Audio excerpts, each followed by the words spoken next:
दिल्ली के राम मनोहर लोहिया अस्पताल में भ्रष्टाचार और रिश्वतखोरी के बड़े खेल का पर्दाफाश हुआ है। सीबीआई ने इस मामले में कार्रवाई करते हुए अस्पताल के 2 डॉक्टरों समेत 9 लोगों को गिरफ्तार किया है। इन पर आरोप है कि वो राम मनोहर लोहिया अस्पताल में आने वाले मरीजों से लेकर चिकित्सा उपकरण बनाने वाली कंपनियों और यहां तक कि फर्जी मेडिकल सर्टिफिकेट बनवाने वाले से भी रिश्वत वसूलते थे। रिश्वतखोरी का यह रैकेट भी यहां बड़ी ही चालबाजी के साथ चलाया जा रहा था। यहां 5 अलग अलग तरीकों से घूस ली जा रही थी।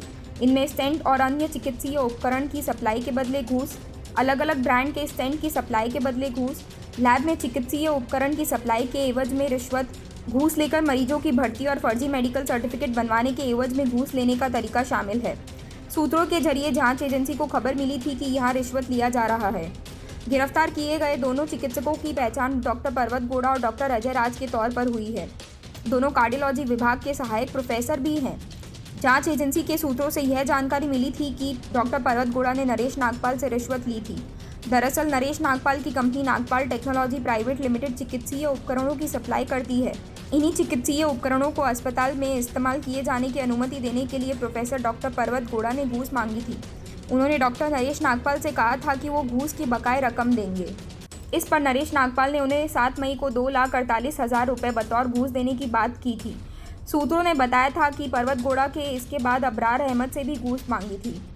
यह रिश्वत भी चिकित्सीय उपकरणों के इस्तेमाल की अनुमति देने के एवज में मांगी गई थी। अबरार अहमद ने यह पैसे बैंक अकाउंट में ट्रांसफ़र भी किए थे। इनके अलावा चिकित्सकों ने बायोट्रॉनिक्स प्राइवेट लिमिटेड के टर्शरी सेल्स मैनेजर आकर्षण गुलाटी, बायोट्रॉनिक्स प्राइवेट लिमिटेड की कर्मचारी मोनिका सिन्हा, आरएमएल अस्पताल के कैथ लैब के वरिष्ठ तकनीकी प्रभारी रजनीश कुमार और भारतीय मेडिकल टेक्नोलॉजी के भरत सिंह दलाल से मेडिकल उपकरणों के इस्तेमाल की इजाज़त देने के लिए रिश्वत ली थी। सूत्रों ने जांच एजेंसी को सूचना दी थी कि कृष्ण कुमार नाम के एक शख्स ने आरएमएल अस्पताल के क्लर्क संजय गुप्ता से संपर्क कर कहा था कि वो उनका मेडिकल टेस्ट सर्टिफिकेट बनवा दें। इसके बाद संजय गुप्ता ने रिश्वत के तौर पर 700 रुपये की डिमांड की थी। यह रकम यूपीआई पेमेंट के जरिए दी गई थी। इसी तरह कई बार मेडिकल सर्टिफिकेट बनवाने के नाम पर घूस दी गई थी। सूत्रों ने जानकारी दी थी कि आरएमएल अस्पताल के एक कर्मचारी भुवल जायसवाल अस्पताल की एक नर्स सालू शर्मा के साथ मिलकर अक्सर मरीजों से रिश्वत लेते थे। यह मरीजों से अपॉइंटमेंट और एडमिशन के बदले अक्सर पैसे लिया करते थे।